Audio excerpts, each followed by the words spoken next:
Hi, my name is Max Castillo, and I'm going to talk about cultural literacy, or culture literacy, sorry.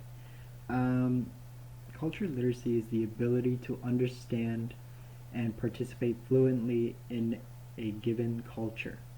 And honestly, it's pretty important because it brings a positive effect on a diverse country, or it can bring more diversity to a organization, institution, or as I said, a country. Um, it can reduce the prejudice and inequality based on cultures and increases the value placed on diversity, like I said. Um, it was this culture literacy, it was coined in by a American educator named E.D. Hirsch. He basically saw that um, us us young people, or no, not young people, us people just did not learn this at an early age as it's supposed to, because when at an early age you can learn a lot of new things and stick with it. So like an example, like if you put a puppy, like a dog or a kitten, together and they grow up together, of course they're going to stay as friends, right? But if you just introduce them as adults, that dog is probably gonna eat that cat, right? Um, so that's just the example that E.D. Hirsch said, that we should have learned this at a young age so that we can stick with it and teach it to the next generation and the next generation. Anyways, so I have two examples. Um, my own family members, my parents, they had to um, do cultural. They had to be cultural literate to. Okay, so they used to live. Both of them. They were born in. I'm not born. They were raised in Mexico, but they were born here in South Texas. But their parents decided, hey, why not get education in America, right?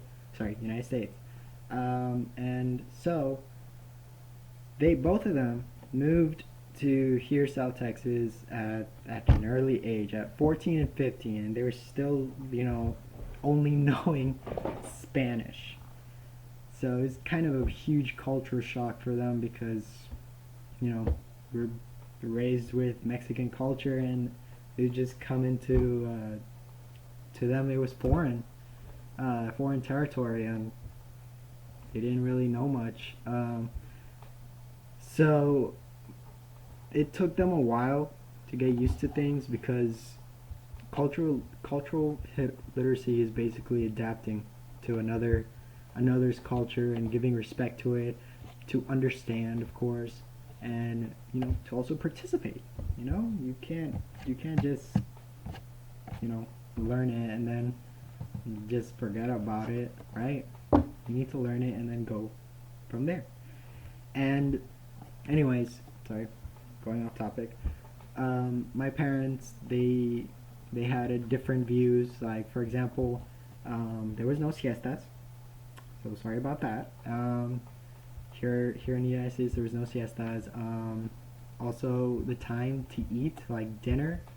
Um, so in most Hispanic families that I've met, and my parents also, they ate at 8 to 9 or 10 p.m., right?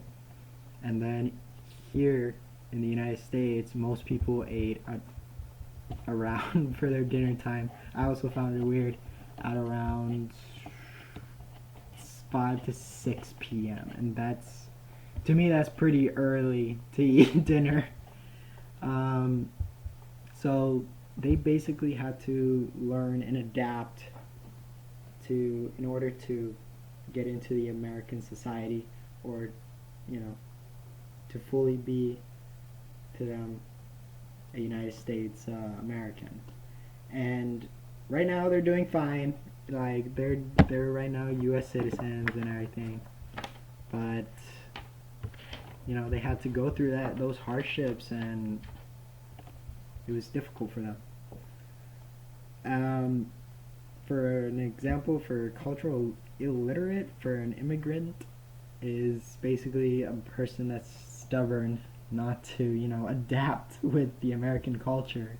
You know, I have tias and or aunts, and they don't want to learn, language English, and I mean, it's not a have to, but it's recommended because a lot of people in this country speak English, and you're gonna run into some person that doesn't know how to speak Spanish, and you need to get something. So there you go, English. Okay, so the other side of the story is, of course, the host country. The country that's letting these people come into his or their the country. Sorry. Um, so for the host country, it's a different view. It's basically you're opening the doors to whoever wants to come in, and you those people, the government, the citizens there, they also have to be open-minded because you don't want to disrespect someone else's culture, right? Like, treat them as you want to be treated, right? You know what I'm saying? Um, so they basically open the doors, and you have to be open-minded and say, "Come in, come in." There's a chair, there's rooms here, and you have to be open-minded about it. You can't just change the whole person. You can't force them to do this or that. You have to make them feel welcomed. You can't disrespect their culture because you're basically disrespecting them in general, or their pride. No, forget that. um, so yeah, those are the two examples. And a cultural illiterate for a host country would be basically a person that doesn't want change, doesn't want people, to come in, doesn't want to learn about their cultures, just wants to like forget about them and keep going, or just ignoring, this is my country, blah blah blah blah blah. You know. So basically, my message is we need more cultural literacy. Believe it or not, we do. Um, I can say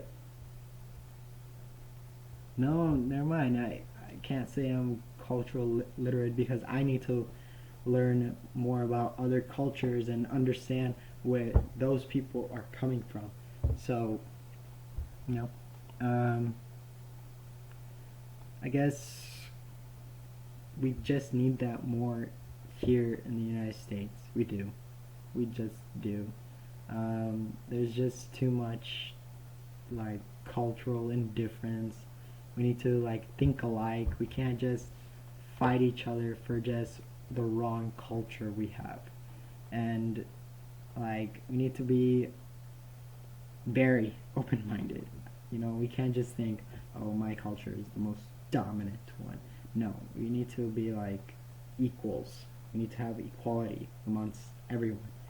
And we just need we need to keep this diversity in place, because if we don't, things like racism, discrimination, um, prejudices against cultures happens, and we need cultural literacy a lot. We do. So thank you for your time, and bye. Well, this concludes my presentation.